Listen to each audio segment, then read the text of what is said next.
A'udzu billahi minasyaitonir rajim. Bismillahirrahmanirrahim. Tsumma liyaqdu tafathahum wal yufu nudurahum wal yatawafu bil baitil atiq. Setelah disebutkan tentang manasik amalan-amalan haji, kalau dirinci dalam pembahasan fikih adalah ya rentetan rukun-rukun haji yang termasuk di dalamnya adalah kewajiban-kewajiban dan sunnah-sunnahnya. Itu nusuk. Istilahnya amal-amal di dalam haji itu disebut dengan istilah khusus nusuk. Manasik. Padahal makna nusuk yang sejatinya adalah ibadah. Inna sholati wa nusuki. Sholatku dan ibadahku. Dan ibadah mencakup semua jenis ibadah. Akan tapi di dalam pembahasan fikih kalau sudah istilah nusuk, bukan pembahasan tentang makna hadis dan doa. Tentang pembahasan fikih, nusuk lebih diarahkan kepada amalan-amalan haji yang khusus. Tsumma liyaqdu tafathahum. Tafath ini waktu ayat Al-Quran turun ini, sebelum ayat ini turun hampir tidak pernah dipakai lafaz tafath itu, biarpun ada maknanya di kalangan orang Arab. Sehingga waktu itu pada bertanya apa makna tafath. Setelah ditanya, dicari, ternyata di Arab, di kalangan orang Arab, tafath itu adalah ada artinya. Sehingga dengan Al-Quran kalimat yang semula tidak terpakai menjadi dikenal dan dipakai. Tafath itu secara makna lughah, secara bahasa adalah kekotoran. Kotoran-kotoran. Secara zahir lafaz maknanya adalah hendaknya orang-orang ini menghabiskan kotoran-kotorannya. Dalam hal ini para ulama menjelaskan beberapa makna digabungkan dengan hadis-hadis yang lain. Kalau orang melaksanakan haji itu akan diampuni dosa-dosanya. Dosa kepada Allah. Bahkan sebagian ulama menyebutkan juga termasuk dosa dengan sesama manusia. Begitu agungnya pahala haji. Kapan itu? Ya segala amal haji hingga sampai tuntas. Nah tuntasnya ini adalah di saat ia bertahallul. Dan dari sini juga sebagian memaknai tsumma liyaqdu tafathahum, hendaknya mereka setelah melakukan manasik melakukan tahallul. Jadi makna tahallul bisa dimaknai mengakhiri amalia haji yang keutamanya adalah menjadikan sebab diampuni dosa-dosanya. Diampuni kotoran-kotoran di dalam dirinya. Tsumma liyaqdu tafathahum. Hendaknya ia melaksanakan atau menyelesaikan pembersihan dari kotoran-kotorannya. Dimaknai dengan tahallul yang artinya hajinya sudah oke, sempurna, selesai dengan memotong rambut. Bahkan ini bisa saja masuk tahallul yang besar atau tahallul kecil. Tahallul asghar akbar. Ini adalah makna yang dihadirkan oleh para ulama. Wal yufu nudurahum. Kemudian disempurnakan juga yang punya nazar-nazar yang harus dipenuhi. Karena di situ masih di tempat yang mulia. Untuk nazar apapun, apakah nazar harus membayar, harus nazar berpuasa, nazar ibadah dan seterusnya. Karena masih di dalam lingkungan tempat-tempat mulia. Belum kemana-mana, masih di sekitar Masjidil Haram, di sekitar Haram Makkah. Maka di tempat inilah tempat yang paling tepat untuk kita melakukan kebaikan-kebaikan, meningkatkan kebaikan-kebaikan. Wal yatawafu bil baitil atiq. Hendaknya mereka setelah itu melakukan tawaf di baitil atiq. Dan tawaf di sini bisa saja dimasukkan adalah tawaf rukun, namanya tawaf ifadah di dalam bab haji, atau kemudian setelah itu tawaf wada bagi orang yang ingin meninggalkan Makkah Mukarramah. Yang jelas ini adalah gambaran tentang prosesi amal ibadah haji. Kemudian fa'in dzalika. Nah, kalau sudah demikian itu, dzalika itu kembali kepada amal-amal nusuk-nusuk yang pernah dilakukan. Mulai daripada dia niat di ihram bagi yang naik haji di alam orang Indonesia, kemudian melakukan ibadah-ibadah sampai kemudian wukuf di Arafah, kemudian juga mabit di Musdalifah, ngambil batunya, kemudian pergi ke Mina, menginap di Mina, melempar jamrahnya, kemudian pergi ke Mekah, tawaf, kemudian sa'inya. Itu disebut dengan syair, syiar-syiar. Syair adalah gebiar ibadah, gebiar kebaikan, syiar itu. Makanya kita sering menggunakan kalimat syiar, itu adalah sebuah gebiar yang di dalamnya ada makna kebaikan. Kebaikan atau ibadah. Termasuk nyembelih kambing yang disebut dengan hadyu atau udhiyahnya. Jadi perbedaan antara hadyu dengan udhiyah nanti ada. Kalau hadyu, hadaya, al-hadyu adalah sembelihan binatang yang ada hubungannya dengan amal haji yang khusus. Apakah karena dam tamattu dan yang lainnya. Tapi kalau udhiyah bisa dilakukan oleh orang yang tidak haji, sembelih korban. Dan orang haji juga bisa melakukannya. Nanti ada akikah sebabnya karena kelahiran anak. Jadi bisa saja akikahnya di sana juga untuk menyembelih korban, kemudian juga ada hadyu. Jadi ada al-hadyu. Nah di sini adalah yu'adzim dzalika, itu semua adalah kebaikan yang disebutkan di dalam amal ibadah haji, dan semoga kita bisa melakukan semuanya.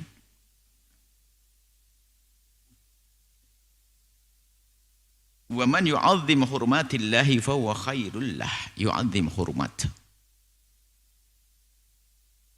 Hurmat sebagian ada syair. Kalimat syiar disebutkan. Dalam ayat lain, syiar, syair, syairullah. Bisa digabungkan maknanya. Yang mengagungkan hurmat tadi termasuk syair maknanya. Syiar-syiar atau segala sesuatu hubungannya dengan ibadah yang ada hubungannya dengan haji, yang yu'adzim, makna mengagungkan. Mengagungkan itu luas maknanya, sesuai dengan sesuatu yang diagungkan.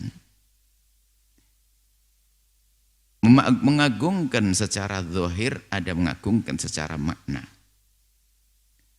Kambing yang akan disembelih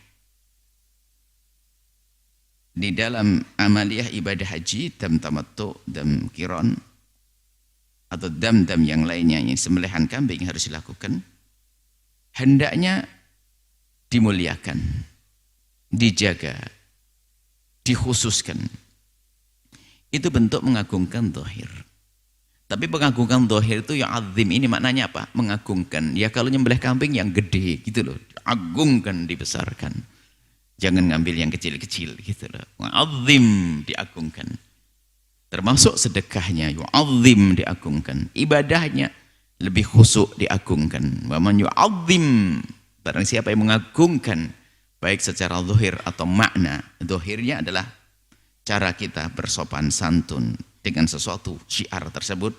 Tapi secara makna adalah betul-betul kita tingkatkan kualitasnya. Kita berbanyak sujud rukuk kita. Kalau binatang ternak yang akan kita sembelih, ya kita pilih yang paling gede, itu termasuk yu'adzim.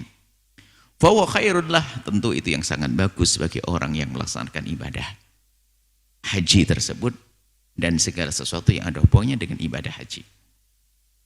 Inda rabbih, di hadapan Allah. Tentu di hadapan Allah itu hal yang lebih bagus. Jadi harus dimaknai mana mengagungkan. Mengagungkan syiar itu bukan sekedar kita buat spanduk segede-gedenya. Itu zahir.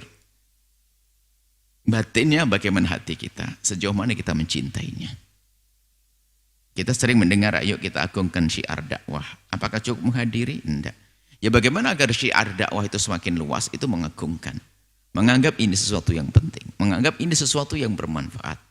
Dan menganggap orang di kiri kanan kita memerlukan, sehingga kita ajak sanak kerabat kita untuk mengagungkan syiar dakwah misalnya. Itu namanya yu'adzim, mengagungkan. Akan min taqwal qulub disebutkan kan dalam riwayat, dalam hadis lain, taqwal qulub. Yang bisa mengagungkan syiar-syiar itu adalah orang yang min taqwal qulub, itu min dhawi taqwal qulub. Hanya bisa terjadi ada. Itu biasanya istilah majaz dalam Al-Qur'an, tidak sempurna kecuali ada sesuatu yang kita kira-kira, sesuatu yang tidak ada. Yang bisa mengagungkan syiar-syiar tersebut hanyalah orang yang dhawi Taqwal qulub hanya orang yang mempunyai ketakwaan hati yang sesungguhnya. Yang mempunyai ketakwaan hati yang sesungguhnya. Yang tidak punya ketakwaan, ya ibadah haji pun hanya sekedar action saja. Bahkan mungkin sibuknya hanya membuat konten di sana. Hanya untuk dilihat kalau dia keliling di Arafah. Zaman ini kan zaman aneh. Zaman konten, zaman ini. Berarti bukan yu'adzim sya'airallah, yu'adzim nafsah. Mengagungkan dirinya. Biar ketahuan kalau dia rekreasi, umrah keluarga. Masya Allah. Bukan yu'adzim sya'airallah, yu'adzim nafsah.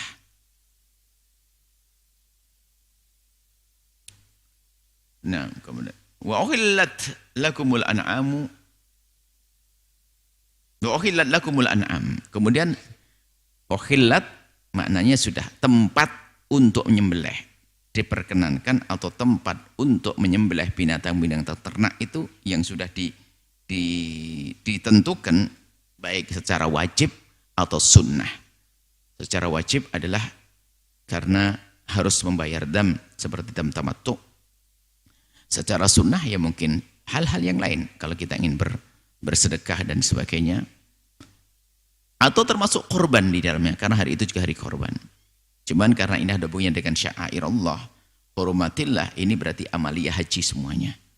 Korban tidak dimasukkan di sini karena korban bisa dilaksanakan di negeri masing-masing.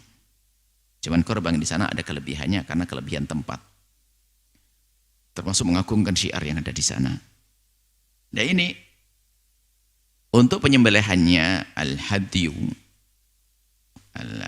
itu ada di tempat ini, di Mekah secara umum.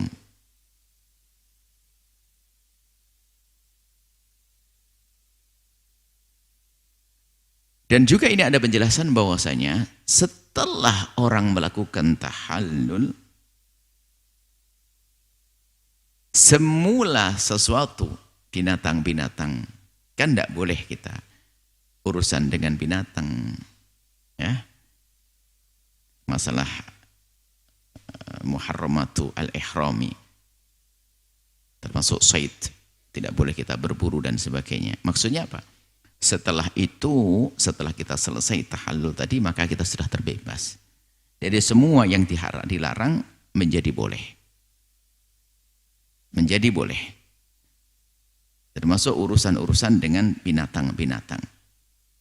Hanya nanti pembahasan ini adalah yang urusannya dengan diri.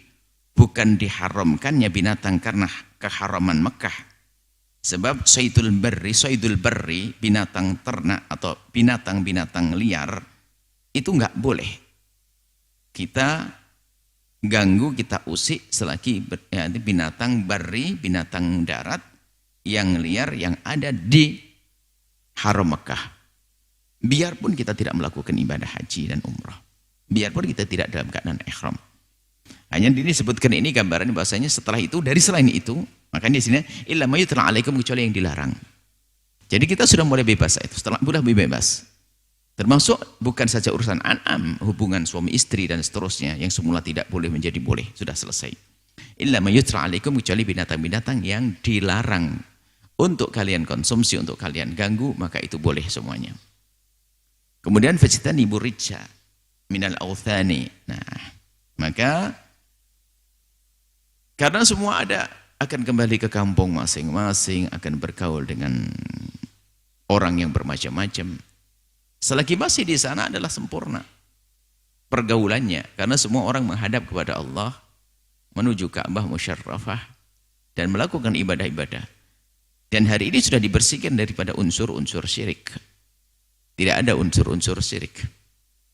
Nah, tapi setelah itu, mereka setelah manasik, selesai haji, selesai tahallul, mereka akan kembali. Pergi ke tempat masing-masing. Hati-hati, jagalah diri kalian. Fajtanibur rijsa. Rijsa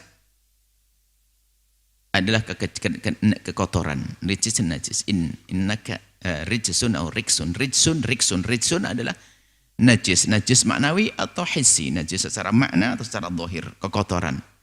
Nah, cuma disebutkan minal authani, daripada berhala-berhala. Kalau berhala itu najisnya adalah najis maknawi.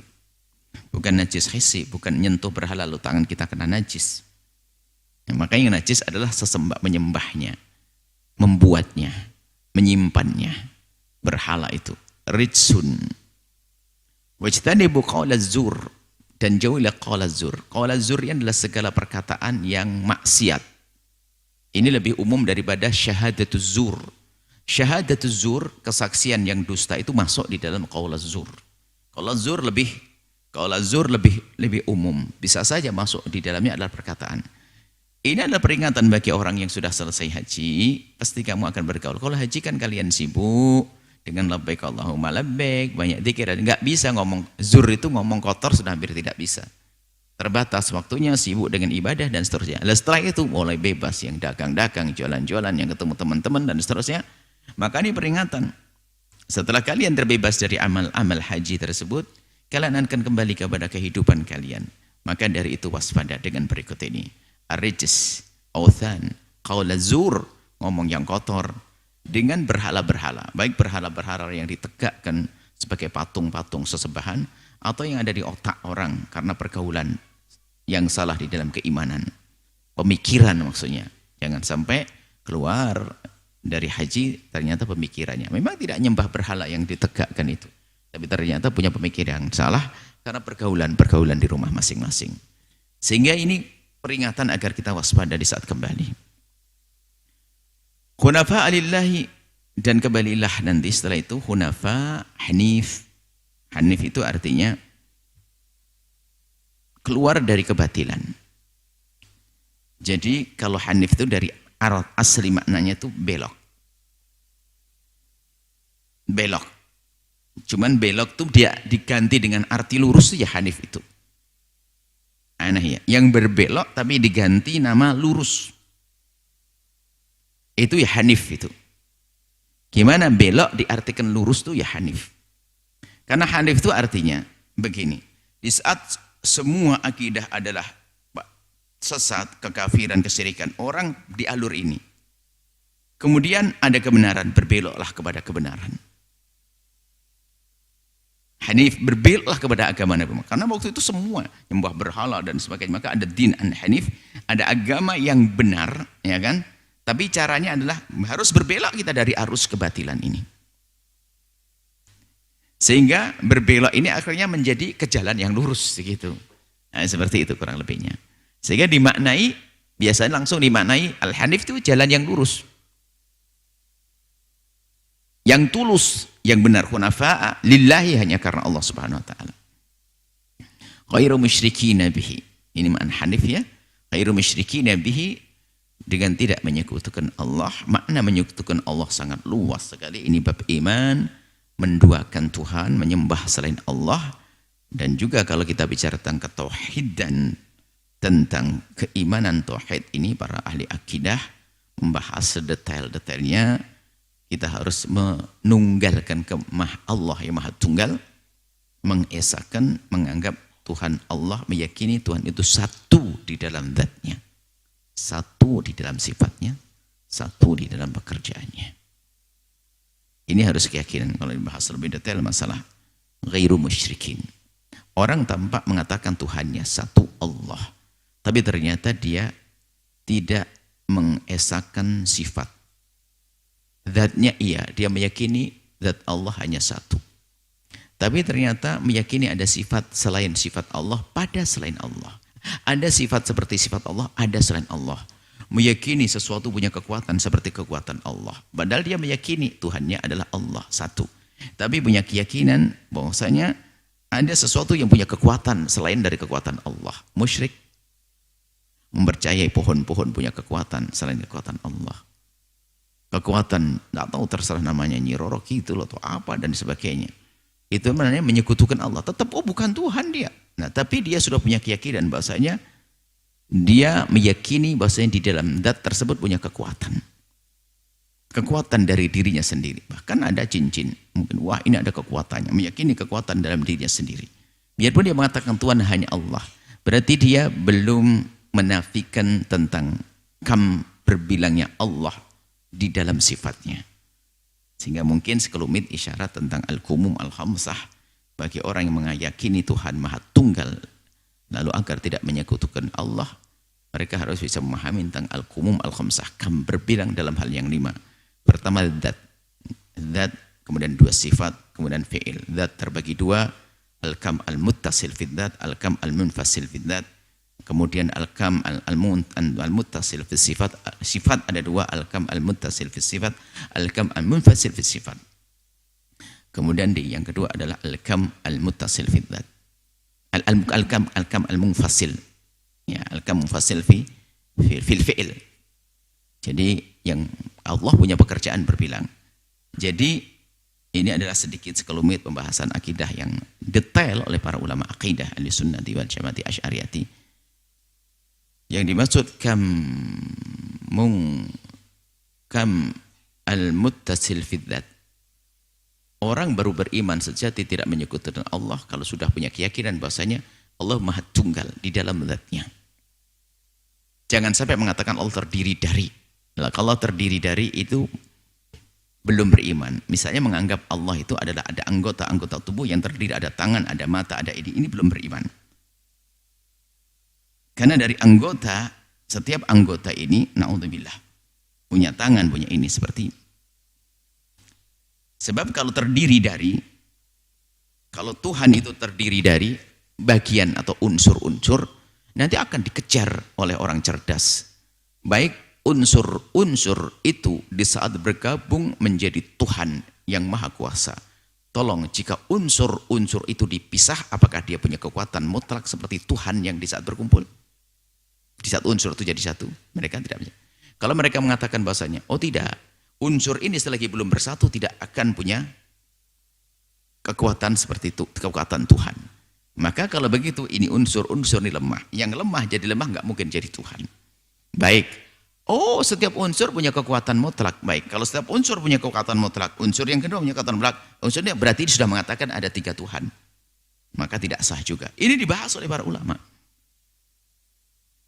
Di dalam zat Allah yang mengatakan Allah Maha Tunggal ternyata punya keyakinan Allah terdiri dari unsur-unsur, sudah belum dianggap sebagai orang yang mentauhid. Beriman, orang bertauhid yang benar.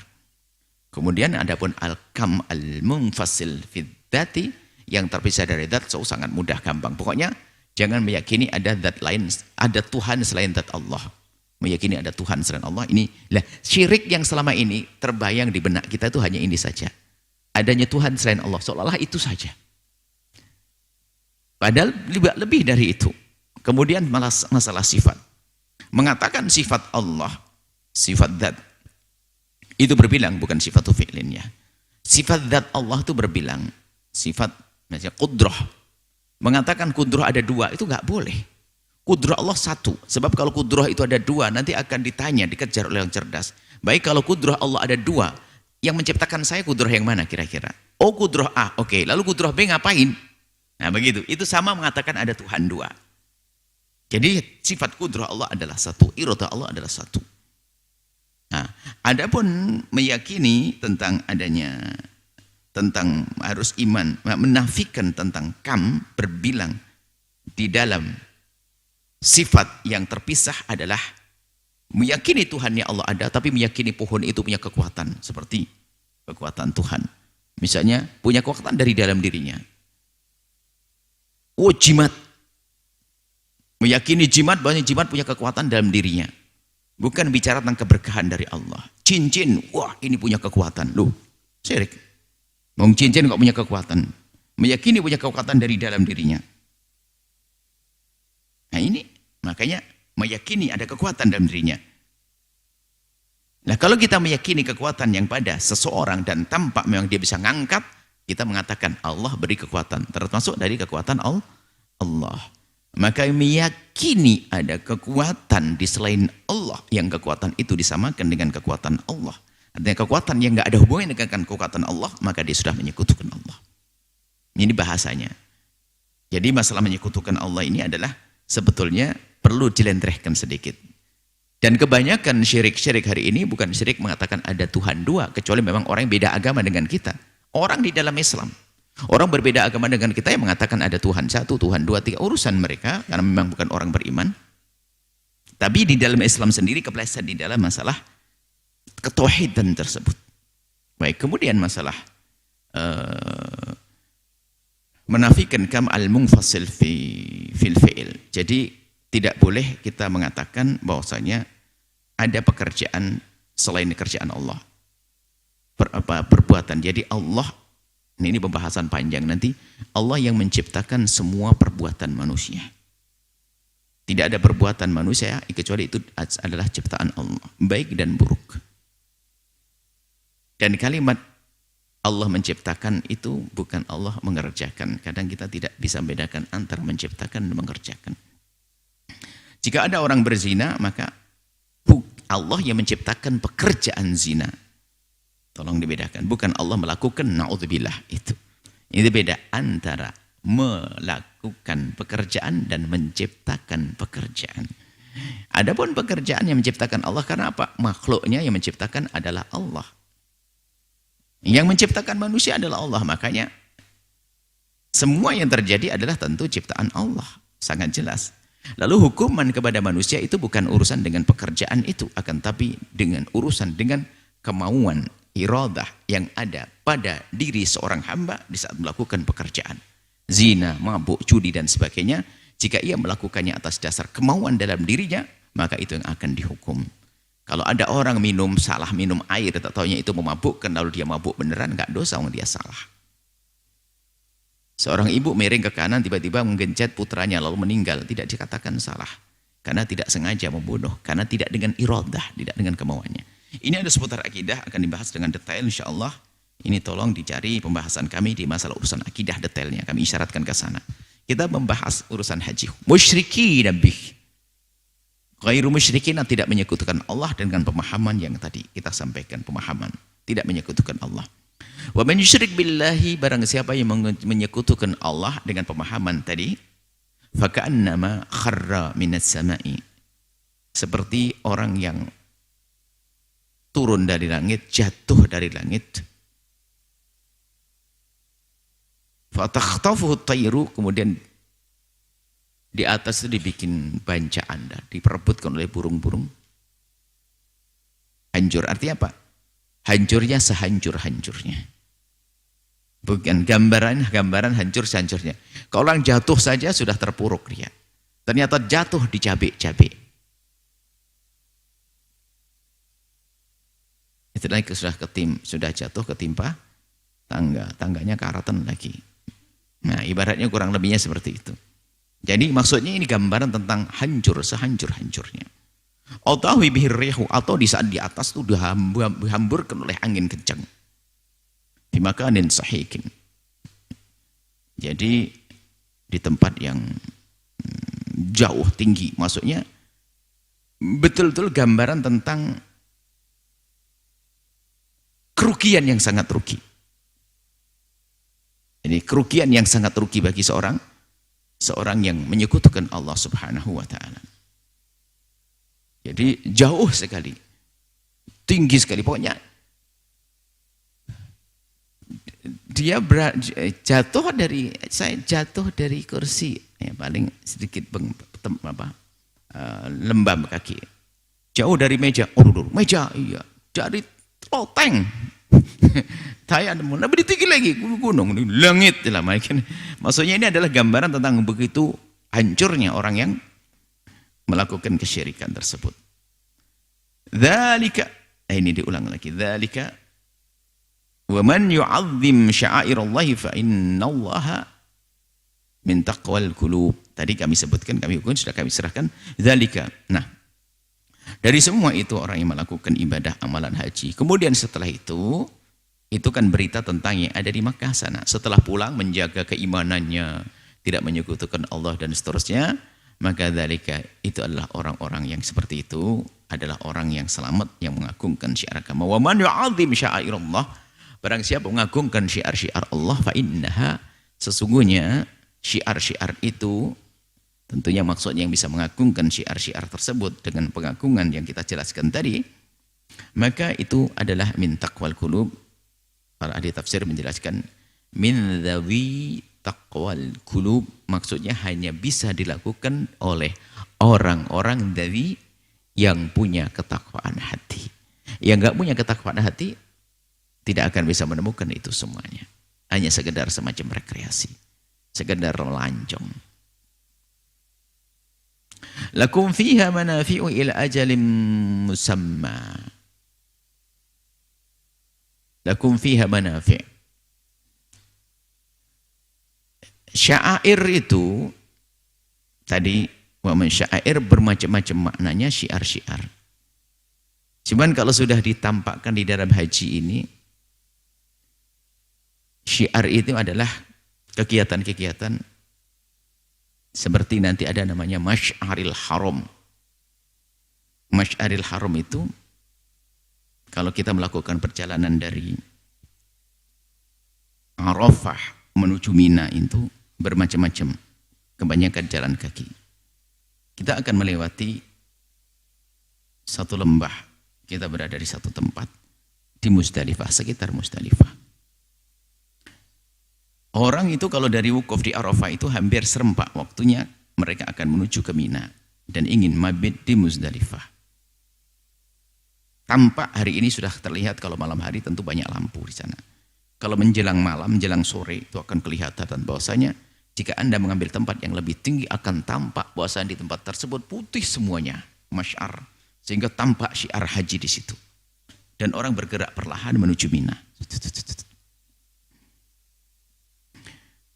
Kemudian juga syiar lagi yang tampak adalah syiar binatang ternak yang akan disembelih. Jumlah yang sangat banyak. Bahkan di saat terjadi jual beli, pasar ternaknya pun tidak ada seperti itu. Kalau Anda mencari pasar ternak yang ada di sana, nggak ada pasar ternak segede keadaan waktu itu di saat orang pada menyiapkan untuk menyembelih hadyu atau menyembelih udhiyahnya. Hadyu yang ada punya dengan haji tadi. Jadi begitu besarnya syiar. Nah, ini isyaratnya kepada yang jenis yang sini. Ternak-ternak sudah mau disembelih dan sebagainya. Digedekan, semua milih yang gede, kambing yang gede, semuanya gede, Masya Allah. Dan diagungkan, disiapkan.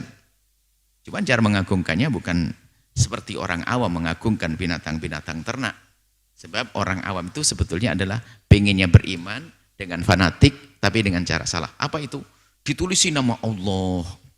Ini dikalungi nama-nama Allah, nama ini. Ya, bukan begitu. Maksudnya pengen mengagungkan tapi salah. Itu ada onta-ontanya, ada tulisannya Allah, ada begitu. Ini akan terendahkan, akan bercampur dengan darah yang najis dan sebagainya, akan jatuh ke tanah. Maka tidak dianjurkan menulis nama-nama seperti itu di dalam binatang tersebut. Tapi sebetulnya namanya ada iman di dalam hatinya, cuma perlu bimbingan. Mungkin ada seorang santri tidak lama di pondok, dia fanatik dengan agama, keluar tak taunya kenal dunia tato, tulisannya Allah sama Muhammad di sini. Ini ada orang dipikir itu adalah iman begitu ya. Ya. Itu sebenarnya ada iman di dalam hatinya, cuma salah bergaul. Di tangannya begini ada simbol-simbol Islam. Ya, kita sanjung tentang nilai keimanannya di dalam hatinya, tapi perilakunya salah, kita arahkan saja. Bukan untuk kita caci dan kita musuhi. Banyak orang-orang awam, bahkan kalau kita di negeri Arab itu banyak, biarpun tidak dijadikan hadyu atau sembelihan di dalam rangka manasik, kita sering menemukan onta-onta yang di padang pasir itu ada tulisannya Allah, Allah, Allah begitu. Jadi memang itu adalah orang awam yang tidak boleh kita tiru. Biarpun di Arab juga ada orang awam loh ya kan, semuanya orang awam di sana. Nah, begitu. Bisa jadi seorang santri fanatik karena sudah kenal nama Allah dan sebagainya, jangan-jangan sandalnya di situ, nggak boleh. Jadi semuanya harus ada, mengagungkan itu pada tempatnya dengan cara yang benar. Kemudian, nah syiar di sini mengarah kepada binatang-binatang tersebut. Lalu dijelaskan lakum fiha. Nah, jika mengarah kepada binatang-binatang yang sudah disiapkan untuk disembelih itu lakum fiha manafi'u. Masih ada manfaat yang bisa engkau ambil. Misalnya, jika ada susunya boleh kau perah terlebih dahulu. Itu adalah boleh kau nikmati. Jika suatu ketika ada sahabat Nabi itu membawa onta ke Nabi, dituntun. Lalu Nabi bertanya, kenapa tidak kau naik? Capek-capek kau naik enak tuh. Naik aja tuh. Ya Rasulullah, ini sudah jadi hadyu. Ini sudah kami persembahkan karena Allah di dalam manasik ini. Maksudnya diberikan dalam masalah haji untuk disembelih haji di waktu haji ini. Ini adalah hadiah. hadyu ya Rasulullah. Itu adalah hadyu. Nabi mengatakan, iya tahu, itu hadyu boleh kau manfaatkan, boleh kau naiki. Boleh kau naiki. Nah ini manafi di sini maksudnya, pemberi ada kabar kepada siapapun yang sudah punya binatang-binatang yang sudah mau disembelih tadi, bukan berarti nggak boleh diapa-apain. Jika ada sus-sus yang boleh diperah, jika ternyata untuk melakukan perjalanan sudah bisa dinaiki. Yang jelas tetap dirawat. Ini ila ajalin musamma, sampai waktunya sudah ditentukan. Mahilluha lah. Kalau sudah datang waktunya harus sembelih, sudah. Ilal baitil atiq. Baitil atiq itu adalah, baitul atiq artinya Ka'bah musyarrafah. Cuman di sini maknanya bukan bait, nyembelih korban nggak ada di depan Ka'bah, nggak ada. Cuman al-atiq adalah lama. Jadi bait rumah, al-atiq yang lama. Mirip-mirip dengan bahasa kita. Kalau barang antik, barang lama. Atiq itu adalah lama. Makna lama di sini adalah karena awwalu baitin wudi'ah linnasi. Yani bibakkata itu adalah pertama kali bangunan atau suatu rumah Allah ini adalah pertama yang dibangun. Jadi makanya disebut al-atiq. Maksudnya batasnya adalah di sini.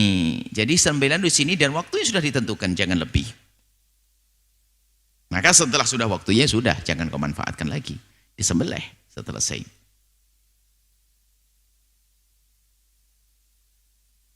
Ini saja insya Allah. Semoga Allah memberikan kepada kita pemahaman yang benar. Masih banyak karena bab haji, urusannya haji. Dan semoga setelah itu benar-benar kita bisa melaksanakan ibadah haji. Yang sudah bisa mengulang, yang belum bisa segera. Wallahu a'lam bissawab.